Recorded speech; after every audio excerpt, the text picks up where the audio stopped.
Okay, good afternoon and welcome to our webinar today. Today we're going to talk about the American Rescue Plan stimulus funding that just got released a couple weeks ago. Hold on one second, get this thing to work. Oh, here we go, technical problems.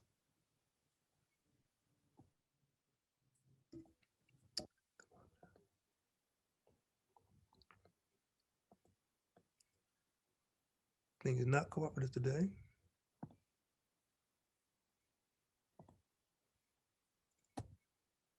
There we go. Skip. We are Startups United. One of the co-founders, my name is Darrin.Campbell. One of the co-founders of Startups United. I'm also CEO and co-founder of IndieONE.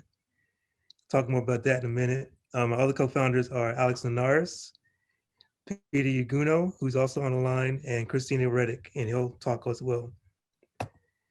Just to give you a little bit of insight, this project is funded by and sponsored by IndieONE, the startup that I started, which is a live media content broadcast platform. We cater to primarily promoting and broadcasting content by independent content creators. And I'll let Peter tell you guys what he does with Culper Tech. How's everyone doing today? I'm a founder and CEO of Culper Technologies. We're delivering a residential distributed temperature control system, which will be saving you money and improving your comfort level, especially down here in South Florida. We need it. So with that, I'm proud to be co-founder of Startups United, extending a boutique mentoring system to everyone that's online today. And with that, I'll hand it to you, Darrin. Okay. Thank you. Sorry, this thing's acting up today. Hold on.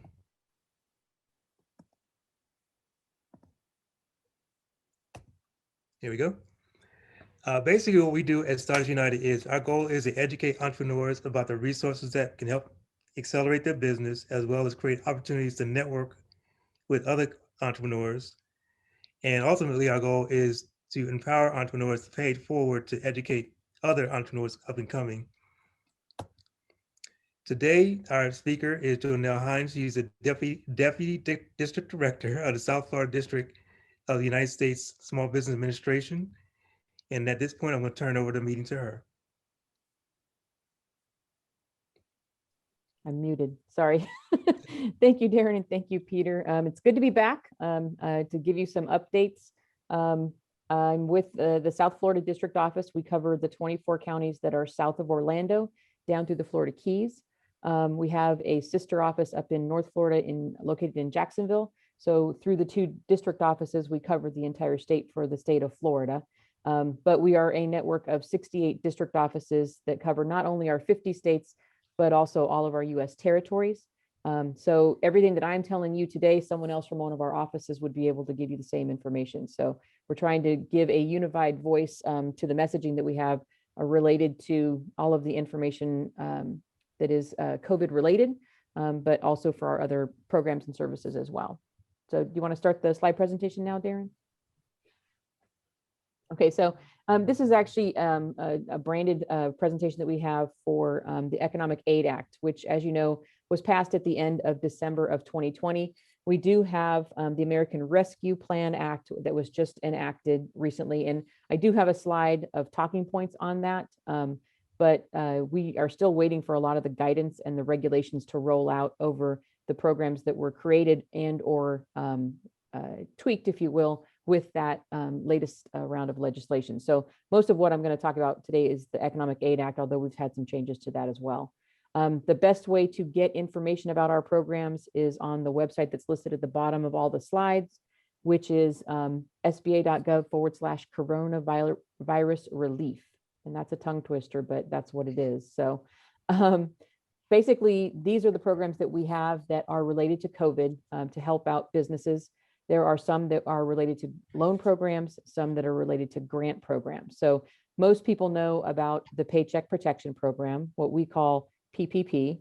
That is a loan program that started with the enactment of the CARES Act back in March. And it has been through two now. This is our second round of funding for it. It lasted through August of last year. It just started up again in January and then has gone forward. Now it actually, I'm going to have it on our last slide, but I'll tell you anyway. Congress just agreed to extend this program. So we were dealing initially with a March 31st deadline for applications to come in. Now it's been extended to May 31st. We do have our debt relief program, which is a program that's unique to SBA in that we will be providing principal and interest payments on loans that are existing already through our 7A, 504, and microloan programs. Those are programs that are typically unrelated to COVID. But because of the fact that we know that many businesses have been hard hit, we wanted to, step in and provide what relief we could. So the SBA will be working with lenders for the borrowers that have these types of loans in order to make those loan payments. And it differs depending on when your loans were made. We have our economic injury disaster loan program, which is we call EIDL. We like to use acronyms in the federal government. It makes it easier for us to talk about our programs. And additionally, underneath that, we have now the targeted EIDL advance, which is a program that is a grant program. So it's tied to the name of the EIDL program, but it is in fact a separate and a differentiated program from the EIDL program. And then we have another grant program that was just recently started. Both the targeted EIDL and the shuttered venue operators grant were both enacted because of the Economic Aid Act. They didn't exist before that time. But we have a little bit of a slide on each one of these. So go to the next slide, Darrin. So everyone kind of knows about what the PPP program is. The main impetus of that program was for us to allow to provide loans to provide the borrowers or the small businesses with the ability to pay their employees during the pandemic. So it had a 60-40 split. It still does. It's 60% has to go towards your payroll at a minimum. A maximum of 40% can be used on some other non-payroll expense categories. We still have the availability of having what's called a first draw or a first loan under the PPP program. That is for a maximum of $10 million, and you have to have 500 employees or less in order to do that. We also have what's called now a second draw, and the second draw is what was enacted with the Economic Aid Act. That allows for an additional loan called a second draw from the PPP program, but again, targeted more for those that have been the hardest hit. The overall impetus of the Economic Aid Act was to assist businesses that have been hardest hit, and those in targeted areas such as women-owned businesses, veteran-owned businesses, and minority-owned businesses. So the second draw is for a smaller amount. It's only an amount up to $2 million as a maximum. It's for loans for businesses that have less than 300 employees. So again, smaller firms that we're looking at. And you have to have shown that you had a decrease in your overall gross receipts, revenues, if you will, when you compare a calendar quarter in 2019 to a calendar quarter in 2020. Those were kind of the main eligibility requirements. Plus, the overall eligibility was the business had to be in business prior to February 15th of 2020.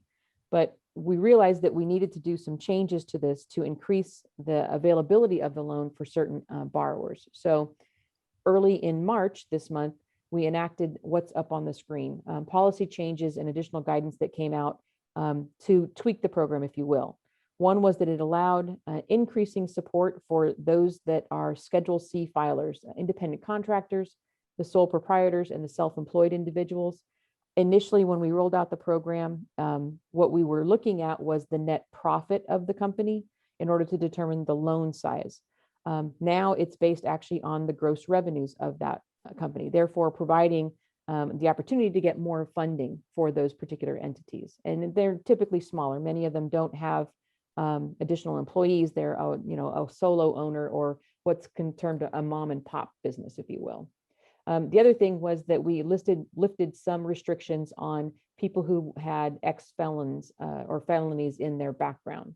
As long as it wasn't financially related, we eliminated the 1-year look back on that. And so therefore, those that have that in their background are not automatically eliminated from being able to apply for the loan. We also know during this time, there are some people who have had difficulty keeping up on, say, their federal student loan debt. So if someone is delinquent or in default on the federal student loan debt, that also has been lifted as a restriction for eligibility on this program. Therefore, again, allowing more people to be able to apply for the loan. And then ensuring access to eligible immigrant-owned small businesses. This is the only program we have that is open and eligible for foreign-owned companies or businesses that are owned by foreign-owned individuals. However, our system wasn't set up to do that because we don't normally do that. So the main part of this program, like I mentioned, was paying the employees of a business. So a foreign-owned company could get PPP as long as they were certifying that the funding that they were going to utilize for their employees were for employees that were located and resided here in the United States. But many of them don't have Social Security numbers, and therefore it wasn't recognized in our system. So we've now figured out a workaround to allow our system to recognize immigrant-owned small businesses. Again, thus, allowing greater access to those firms. And going to the next slide.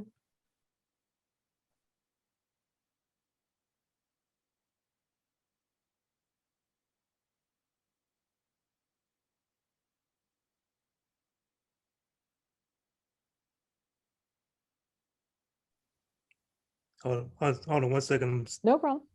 trying to do two things here at once and it's not working. Let's see. There you go. Okay, so I mentioned our EIDL loan. That is also another loan that we have. It's actually been a loan that we've worked with typically for smaller regional or local disasters. When we have a hurricane, say, in our area, we will pair a physical disaster loan with an economic injury disaster loan because we know that not all businesses will suffer physical loss, but they may actually have some economic injury to them just in the aftermath of a disaster. So we've used this vehicle to roll out to help with COVID as well. What it allows is for you to use federal funds in the form of a loan that can be used for all of your working capital needs that are normal operating business expenses that you have for your business. It is fixed rate financing. So it's, and we're writing it now, right now at the maximum of 30 years. So it's very affordable right now, but there's no prepayment penalty on this. And loans over 25,000 are what's considered a secured loan. Under 25,000 are unsecured. But what we're taking is just a blanket UCC filing. We're not requiring any additional collateral to secure this loan like we do normally in our regular normal course of business, if you will. It does not have the forgiveness aspect attached to it that the PPP does. So this is a loan that will stay around and be there, but they are getting ready to, and they've already announced that they're going to allow additional deferment time for these loans. When we were writing them last year, there was an initial deferment period, that time frame where you don't have to make any payments on the loan, and it was set for 12 months. Now we have it where if your loan was approved in 2020, you'll actually have a maximum of 24 months for the deferment period. And for loans that are written in 2021, it's 18 months. So again, we recognize that many businesses haven't yet recovered from the pandemic and are still suffering. So we want to make it, again, affordable where they don't have to worry about the payments on these loans right now as they go through, making sure that their business can survive. Eligibility is for a lot of different types of entities. Again, it's got more uses of proceeds. It does not have the 60-40 split that a PPP does. And you kind of determine where you're going to utilize the funding. It can be for salaries, but it can also be for other, like I said, normal business operating expenses. That's what we look at. But it's open to qualified small businesses and cooperatives and agricultural enterprises, as long as they have 500 or fewer employees, or if the business is in fact defined as small by the SBA size standards, and private nonprofits. So everyone basically can get this. Even those that are considered independent contractors are eligible to get this as well. Go to the next slide. I mentioned that we did have a grant program that rolled out that was new, although it has the name of a previous program that we had last year because of the CARES Act. So last year we had the EIDL Advance, which was a grant program that was tied to the number of employees that you had and figured at $1,000 per employee up to a maximum of $10,000. when the Economic Aid Act was passed at the end of December of 2020, it created a new program called the Targeted EIDL Advance. This program is not something that anyone can apply for. We as an agency, our Office of Disaster Assistance is actually sending emails out, an email invite to anyone that's considered eligible to look and see whether or not they can apply. It is different than the EIDL Advance though. This is again, a separate appropriation, a completely separate program, but it's based on businesses that had applied for the EIDL loan previously. And that are the business, other additional eligibility is that the business have to be in a low income community, and that's based on the IRS code.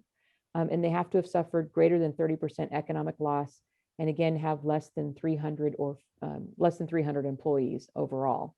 What it allows them to do is to balance out a previous EIDL advance if they received one. So if they were a sole proprietor with just themselves as an employee, they may have received $1,000. This allows them to get the additional $9,000 that takes them up to the full $10,000. It also provided up the full $10,000 for those who had applied but hadn't been funded because we ran out of that original EIDL advance funding back in July of 2020. Again, nowhere for people to go and actually make an application for this. You will be emailed an invite to a portal, and that will then provide you with additional instructions and the documentation that you need in order to gather to determine your eligibility and submit your documentation. But we do have out on our website, and again, it's sba.gov/coronavirus relief, and you just select the EIDL tab on that page. But there is a mapping tool. So if you don't know if your business is located in a low income community, you can go out there and actually plug in your business address and see whether or not you qualify in that way. You have to meet all of the qualifications. It has to be a business that applied for EIDL, is in a low income community, suffered greater than 30% economic loss, and have less than 300 employees. All of those have to be met in order to be eligible. If one is not met, then you won't be able to apply for it. But our goal with this particular program is to get the funding to you within a 21-day time frame. We've already have processed some of these advance requests, the targeted EIDL advance requests, and people are starting to receive their money. We were rolling out the email invites in a phased rollout. So we are still sending out email invites. So if you haven't yet received an email, we're requesting that you look at your spam or your junk folder on your email account just to make sure that you haven't missed it. It'll come in and the ending of the email address will be at sba.gov. That's our regular nomenclature for our emails, and that's going to come in from somewhere at that. You can go to the next slide. This was the other grant program that started as of the Economic Aid Act. It was for shuttered venue operators grants. Currently, this is not open yet for applications. So don't worry about having to do this right away, but it is eligible. There's only certain eligible entities that can apply for this particular grant. It was given $15 initially with the Economic Aid Act. I'm going to update you on some additional money that was put towards this program, but the maximum grant amount is still remaining at $10 million. But it's to help those that are live venue operators or promoters, theatrical producers, live performing arts organizations, and motion picture theater operators, relevant museum operators, zoos or aquariums that as long as they meet specific criteria, talent representatives, and then there's a requirement that no more than a maximum of 5 business entities related via affiliation. For example, you have 1 parent company and 4 subsidiaries, but all those subsidiaries also must meet the eligibility criteria. Different than the EIDL loan, where the business had to be in business as of January 31 of 2020, and the PPP, where the business had to be in business as of February 15th of 2020. This one, the eligible entity must have been in operation as of February 29th of 2020. And this, actually, I should have changed this slide. This has been changed with the latest American Rescue Plan Act. Now you can apply for this and the PPP at the same time. Before there was a restriction where you have to choose between one or the other. Now you can have either. You can have either or both. So that has been changed. I'm sorry that slide is not updated. Go ahead to the next slide. This is some steps that you can take because we know that many people are waiting for this particular grant opportunity to open. What I've been told that it's going to open in early April, but right now what businesses can do if they believe that they are actually qualified is to get registered in the System for Award Management, sam.gov. You have to have a profile on there in order to accept the grant money. And it can take anywhere from 10 to 14 days to get that profile in place. So you want to make sure that you go in there now if you want to, if you can. We do have a website, which is up on the screen, sba.gov/SVO grant. We have updated frequently asked questions on there. There are video tutorials depending on the type of entity you are. It does have a video tutorial on how to put your profile in the System for Award Management, sam.gov. So there's a lot of information on there. There's even a checklist for the type of documentation that you need to gather and have ready for the grant application, and a listing of additional qualifications for eligibility on this particular program. The potential amount of the grant, again, which cannot be more than $10 million, is defined by how long you were in business during the year of 2019.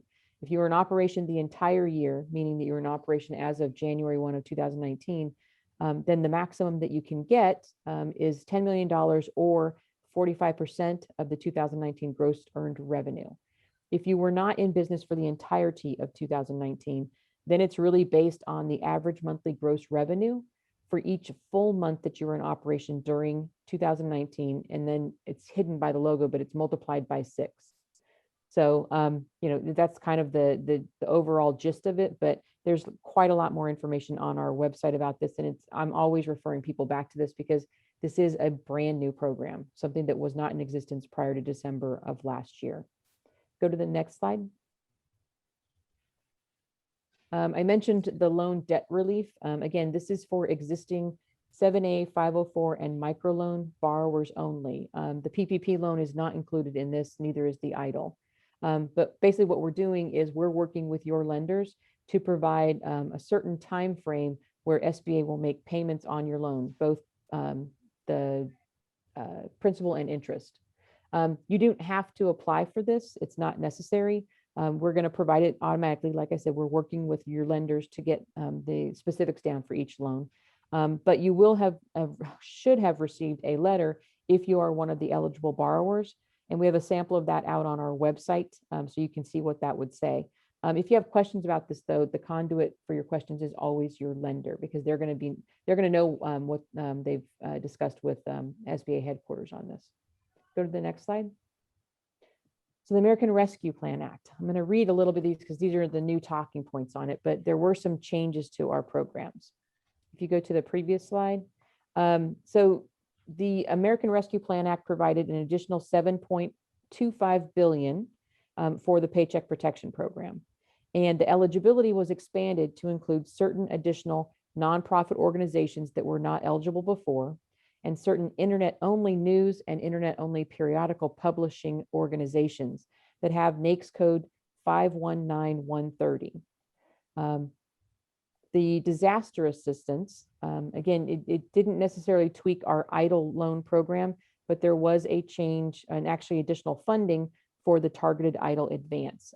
I mentioned before that we had $20 billion in the Economic Aid Act towards that program. The American Rescue Plan Act allowed for an additional $15 billion for the targeted EIDL payments.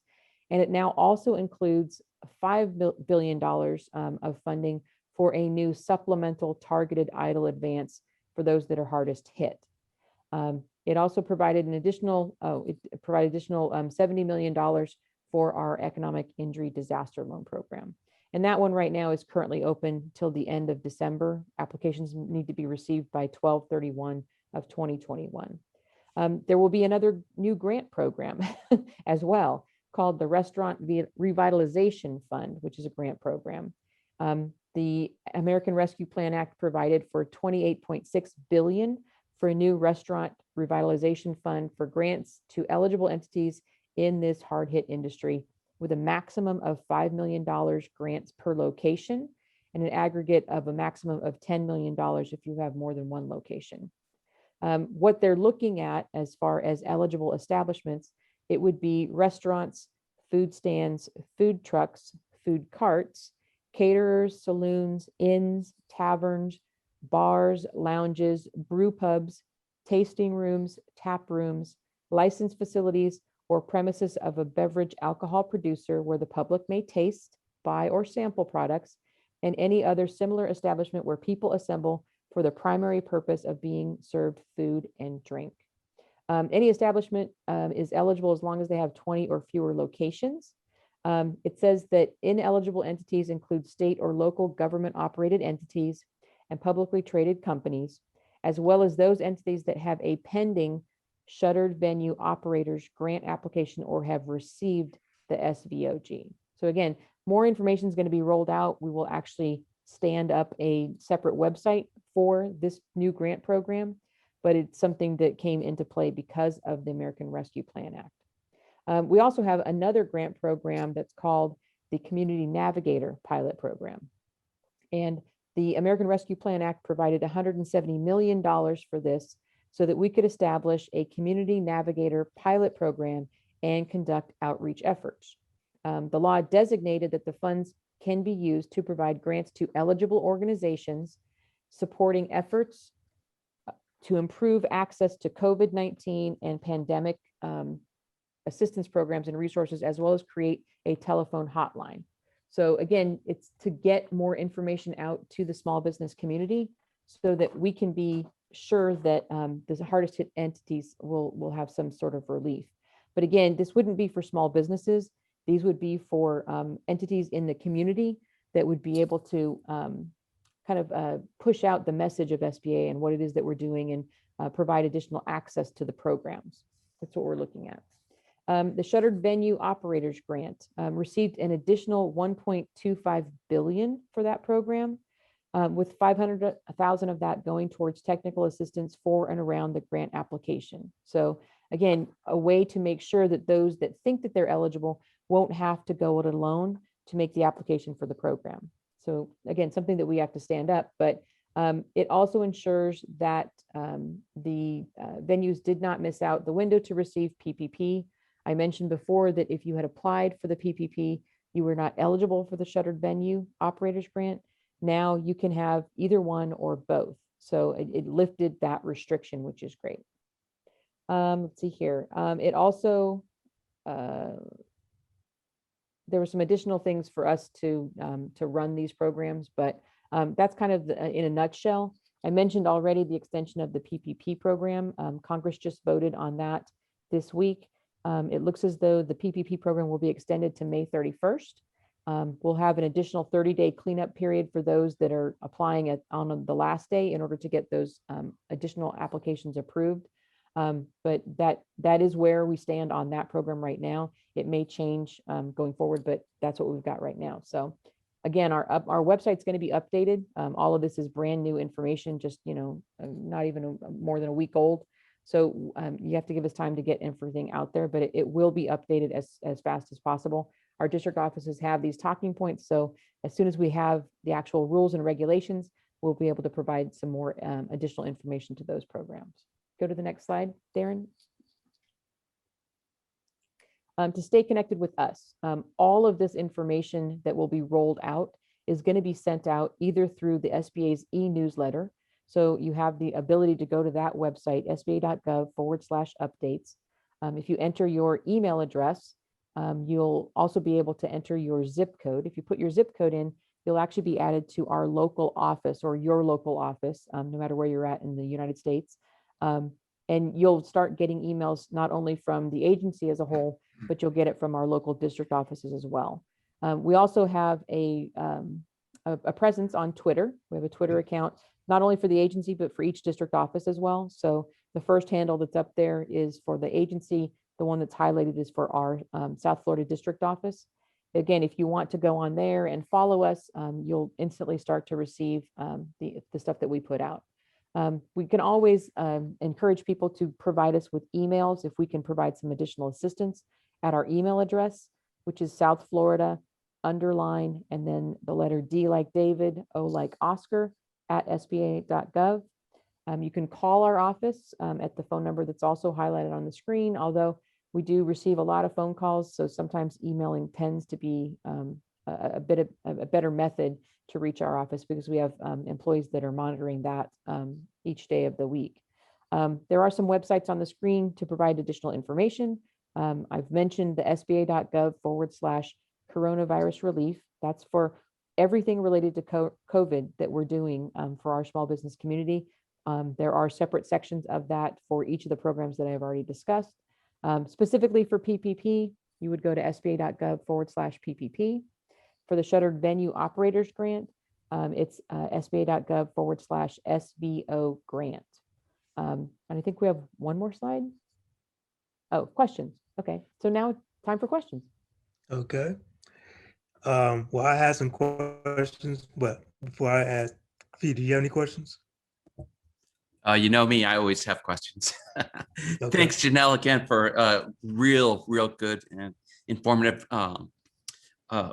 presentation. I have one question about the targeted EIDL advance.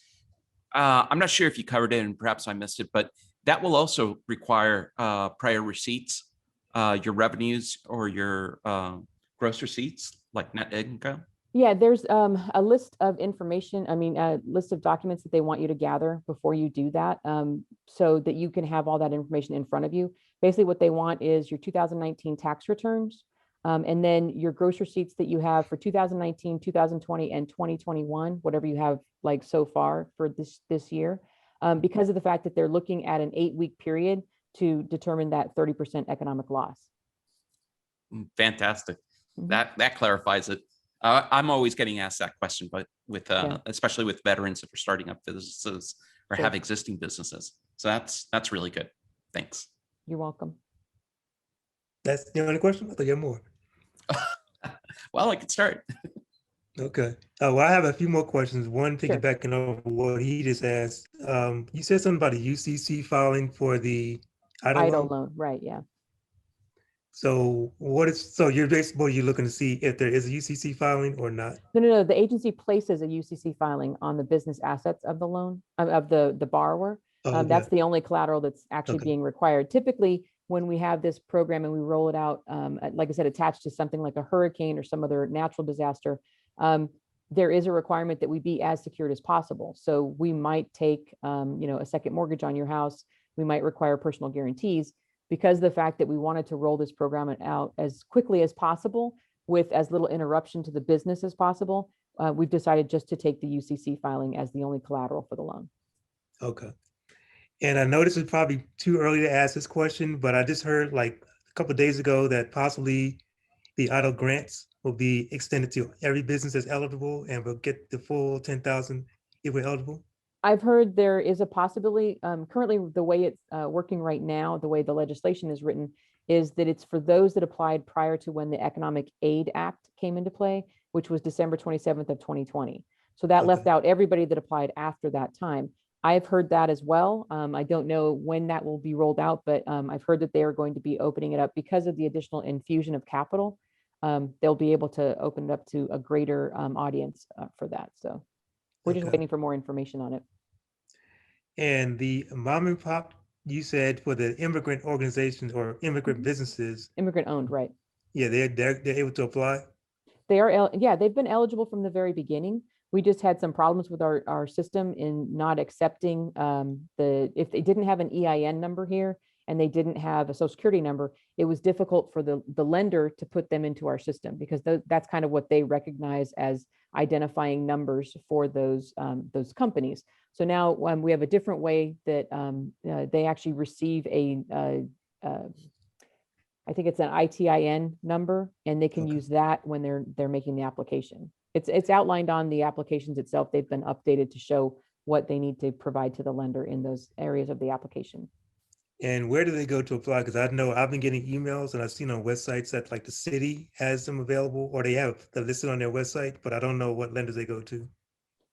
Any lender is eligible to take it as long as they're taking applications from those types of entities. Again, because we're doing this as a delegated authority program, meaning that it's not direct from SBA, it's really a determination of whether or not the lender wants to do those types of deals. Some of them are restricting the second round of funding only to their existing clients. Some are restricting it to different types of industries because they don't want to dabble in every single industry. Some of them, they get to kind of pick and choose how they apply the program. We can't tell them to take everybody. I mean, we don't have the authority over private lenders, obviously, but it may be a situation where they want to use our lender match tool, which I think we've mentioned on some of our programs before. The lender match tool, which is sba.gov/lender match, has a section on there specifically for PPP requests. And what it offers is an opportunity to get matched with a lender that may be willing to do the deal. So you put your funding request in, and typically within 48 hours, you will have notification of whether or not someone has decided to say, yes, I want to talk to you about this and see if we can do the deal. Okay. And my last question is about the 7A program. Sure. Can you explain a little bit more about that? Because I actually reached out. Well, actually, I had an email come to from someone extending an offer for me to get that for my business, and I didn't really understand it enough to know whether to pursue it or not. It's very similar to what we're doing with the PPP in that you have to apply through a participant lender. That is our flagship program. No special thing about the name. It's Section 7A of the Small Business Act that lets us do loans. But it is a guaranteed loan program. It depends on which, there are some umbrella programs underneath it, but it depends on which one the lender wants to choose. But basically, it's set up the same way. You make the application at the lender. If the lender determines that they need to have SBA's guarantee on there, we can offer a guarantee of either 50% on up to 90% for some of our loans. Our 504 loan, which is a different loan, that one actually has 100% guarantee like the PPP. But basically, we utilize this program for those that can't necessarily qualify for traditional funding. And it may be the lender will use our guarantee for a couple of purposes. First is lack of collateral. Many businesses start out with a computer and a chair now. E-commerce is very, very hot. And so they don't necessarily have a lot of assets to offer for collateral. But because we're working with people that are traditional lenders, that they like to have that secondary source of income, if you will, or repayment for the loan in the form of a collateral. So a lack of collateral might be a reason. If it's a startup company, that would be another reason for them to say that it's a little bit more risk for the lender involved, because they don't have, they have projections that they can provide to you, but they don't have hard financial data that would again back up the success of the business. And then there's certain industries that typically have higher failure rates, restaurants being one of them. That might also trigger the lender to want our guarantee, again, to kind of mitigate the risk of that loan. But they're very reasonable terms. I mean, they're very competitive terms, I'll say that. But it's reasonable terms. You can have a fixed rate interest rate under that, but it's a higher interest rate. Most of them write it for a variable rate.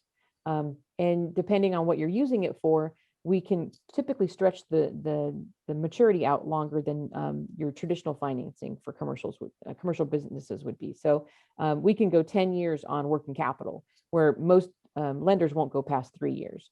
We can do up to 15 years or more for maturity. For machinery, depending on what the life of that machinery is. And for real estate, we can go up to 25 years. So again, it's a financing vehicle that allows us to work through our participant lenders. They're the ones that are making the loans, so you have to meet their criteria. But many of our lenders down here, at least the ones that are headquartered in Florida, they're really well versed. Many of them are right now working on the PPP because they know that there's a limited time frame for that. So we have seen a bit of a dip in our 7A lending, but it's been a program that we've grown for many, many years while I've been here at the SBA. And it's a good program, something to help people out, like I said, if they can't qualify for traditional financing. So with that program, you're saying that it's based on what that particular lender is offering. So if there's they say the cap on the amount of money you can get, it may not necessarily they would set the terms. Correlate to what you guys do. Right. Yeah. Okay. They would set the terms. So we have very broad guidelines. Our 7A loan can go up to $5 million. We have certain, like I said, umbrella programs underneath that. We have an express program that goes up to, now it's 500,000 because of the coronavirus. We have our international trade loans. And again, everyone's got like a little bit different level, but they all have basically the same characteristics in that you apply through a lender. The lender decides whether or not they want to do the deal, and if they want our guarantee on it. They set the terms of the loan, but there are maximums on the interest rate that they can, charge to you. I mean, they have to play within our guidelines. Okay. But again, it offers, what our lenders get out of it is that our guaranteed portion of the loan, right, the SBA guarantees, that doesn't count against the lender for their legal lending limit. Each lender has a lending limit, and if they use SBA, they can actually reach more clients because our portion of it doesn't count. So if we're guaranteeing, say, 85%, then they're really only using up the rest of that loan that's 15% as part of their lending limit. So it allows them to reach additional clients, and again, offer a viable alternative to their other programs so that they can, help out businesses that they really want to help out. So, but yeah, you have to get through the initial application and the credit committee of the lender itself. So. Okay. All right. Well, that's all my questions. You have any more questions, Peter? No, I'm good. This was a real good session. Thank you, Jonel. You're very Thank you, welcome. Darrin. Yeah, you guys are really busy now with all this stuff going on. Yes, it does seem like there's not enough hours in the day, but I can we imagine. appreciate the persistence of the small business community. I will say that. And I appreciate you guys hosting these types of sessions so we can get the word out about what it is that we do. Absolutely. We're doing our best, we gotta keep it growing though. Right. Yeah. Great. Okay, so I guess I'll move to the next slide. So again, thank you for doing this webinar for us. Our next session will be on the 25th, which is next Thursday. And you can reach us on our website, startersunited.co. And this recording will also be on our website in the next few days. I won't say the exact day. And you can also send us an email if you need to at team@startersunited.co. Again, I'm Darrin.Campbell, and I want to say thank you guys for attending. Thank you, Jonel, for presenting. You want to say anything else, Peter?